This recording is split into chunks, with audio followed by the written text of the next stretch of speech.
Assalamualaikum warahmatullahi wabarakatuh. Terima kasih kepada Dr. Gigi Santiarani MSI selaku dosen pembimbing. Saya Rahma Yunita, koas gigi angkatan 37, akan mempresentasikan Junari Dineta Radiologi dengan judul Ossipain fibroma di maksila pada seorang perempuan yang menderita neofibromatosis tipe 1. Jurnal ini merupakan laporan kasus dengan identitas pasien adalah seorang perempuan India berusia 45 tahun. Untuk predileksi usia, Ossipain fibroma itu lebih sering ditemukan pada usia dekade keempat, sedangkan untuk predileksi jenis kelamin lebih sering ditemukan pada perempuan dibandingkan laki-laki.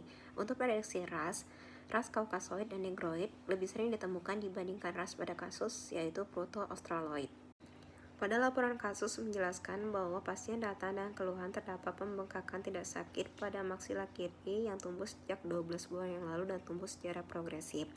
Pasien tidak memiliki riwayat trauma ataupun infeksi pada rongga mulut, dan pasien menderita neofibromatosis tipe 1 dan tidak memiliki riwayat keluarga yang berkaitan dengan lesi. Untuk keluhan pada pasien yaitu tumbuh secara lambat bengkaknya dan juga tidak sakit merupakan gejala umum yang terjadi pada Ossipain fibroma. Sedangkan untuk neofibromatosis tipe 1 pada pasien, beberapa penelitian menjelaskan bahwa penyakit ini dapat menyebabkan kelainan bentuk tulang, malformasi hipoplastik dan diplastik tulang, dan juga menyebabkan lesi yaitu periapikal segmental dysplasia. Untuk Ossipain fibroma dan neofibromatosis tipe 1, belum ada penelitian yang menjelaskan keterkaitan antara dua penyakit ini. Kondisi ekstraoral pasien, pemeriksaan fisik pasien dinyatakan dalam keadaan sehat. Terdapat pembengkakan dengan konsistensi keras pada maksila sebelah kiri dan juga terdapat neofibroma di sekitar wajah, telapak tangan, dan tangan, serta makula KP outlet di sekujur tubuh pasien. Untuk konsistensi keras merupakan kondisi klinis yang terjadi pada pasien Ossipain fibroma, sedangkan lokasi dari lesi lebih sering ditemukan pada mandibula dibandingkan pada maksila. Pemeriksaan intraoral pasien didapatkan pembengkakan pada maksila kiri berbatas jelas dengan konsistensi keras berdiameter sekitar 6 cm, menyebabkan ekspansi korteks bukal palatal meluas dari gigi caninus hingga molar ketiga pada sisi yang sama. Warna yang sama dengan mukosa sekitar dan lesi menggeser gigi di sekitarnya. Adapun ukuran yang besar dari lesi disebabkan karena lesi telah berkembang sejak 12 bulan yang menyebabkan ekspansi pada korteks bukal palatal dan menggeser gigi di sekitar lesi. Sedangkan konsistensi keras, unilateral, dan warna yang sama dengan mukosa merupakan kondisi klinis dari Ossipain fibroma. Berikut adalah gambaran radiografi panoramik pada kasus.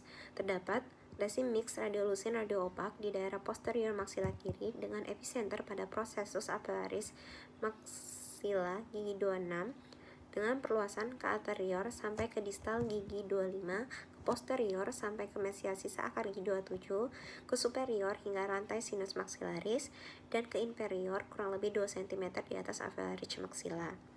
Lesi terlokalisasi unilateral berjumlah tunggal berdiameter kurang lebih 6 cm dengan batas ill-defined tipe blending, berbentuk irregular, dan menyebabkan hilangnya lamina dura gigi 25, pergeseran sisa akar 24 ke area mesial, pergeseran gigi 25 dan sisa akar 26 ke arah mesial okusal, serta gigi 27 ke arah distal, dan juga menyebabkan ekspansi ke segala arah.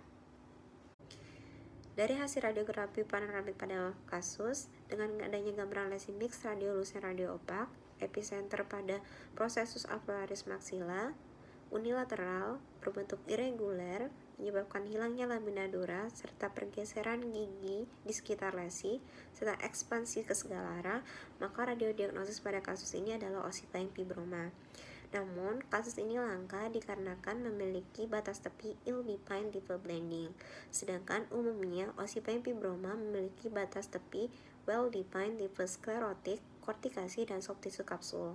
Hal ini mungkin dikarenakan lesi berada pada maksila yang biasanya bersifat agresif. Diagnosis banding pada kasus ini adalah fibrous dysplasia dikarenakan adanya persamaan pada batas tepi yaitu ill-defined tipe blending menyebabkan kehilangan lamina dura dan pergeseran gigi di sekitar lesi. Kasus ini tidak didiagnosis sebagai fibrous dysplasia dikarenakan perluasan pada kasus ini konsentris pada medula tulang dan menyebabkan ekspansi ke segala arah. Sedangkan pada fibros displasia, perluasan mengikuti panjang tulang atau pusipom. Selain itu, pergeseran gigi di sekitar lesi pada kasus ini menjauhi epicenter lesi. Sedangkan pada fibros displasia, pergeseran gigi di sekitar lesi tidak dipengaruhi oleh epicenter lesi. Pemeriksaan histopatologi pada pasien dilakukan sebelum pembedahan. Hal ini bertujuan untuk penegakan diagnosis, melakukan rencana perawatan, ukuran lesi pasien yang besar, dan dicurigai adanya manifestasi sistemik yang menyebabkan lesi pada pasien. Untuk hasil histopatologi ditemukan lesi fibrooseus jinak yang mirip dengan ossifiing fibroma. Perawatan pada pasien dilakukan enukleasi pada lesi disebabkan karena pasien tidak memiliki keluhan dan tidak ada keterlibatan sinus maksilaris. Selanjutnya, ekstraksi pada sisa akar gigi 24, 26, dan 27 untuk mencegah infeksi yang disebabkan oleh karies. Lalu, ekstraksi pada gigi 25 disebabkan gigi dilingkupi oleh lesi, kehilangan lamina dura, sehingga tidak memungkinkan untuk gigi dipertahankan. Lalu, ekstraksi pada gigi 28 dikarenakan gigi telah mengalami ekstrusi namun tidak disebabkan oleh lesi. Setelah dilakukan pembedahan, pasien dilakukan pemeriksaan histopatologi kedua untuk mengonfirmasi diagnosis pasien. Pada pemeriksaan histopatologi kedua ini didapatkan hasil jaringan pada fibrocollagenous disertai pulau-pulau tulang dengan osteoblastik rimming dan juga sel-sel stroma fibroblastik tanpa gambaran atipia. Pada laporan kasus tidak menjelaskan pasien dilakukan follow up atau tidak. Namun, follow up harus tetap dilakukan karena walaupun lesi ini tidak memiliki potensi menuju keganasan, ossifiing fibroma memiliki rekurensi yang cukup besar, yaitu kurang dari 1% sampai 63%. Follow up dilakukan lebih dari 10 tahun dengan pengambilan foto panoramik setiap tahunnya untuk melihat rekurensi dari pasien, karena ossifiing fibroma memiliki pertumbuhan yang lambat. Kesimpulan, radiodiagnosis pada kasus ini adalah ossifiing fibroma. Berdasarkan temuan lesi, gambaran mix radiolucent radio-opak dengan epicenter pada prosesus alveolaris maxilla unilateral berbentuk irregular menyebabkan kehilangan lamina dura, pergeseran gigi di sekitar lesi, dan ekspansi ke segala arah. Namun, kasus ini langka karena dialami oleh pasien fibromatosis tipe 1 dan juga memiliki batas tepi ill-defined tipe blending yang jarang ditemukan pada pasien ossifiing fibroma. Sekian presentasi jurnal reading dental radiologi dari saya. Terima kasih atas perhatiannya. Saya mohon maaf apabila terdapat kesalahan ataupun kekurangan pada presentasi saya. Saya ucapkan terima kasih. Wassalamualaikum warahmatullahi wabarakatuh.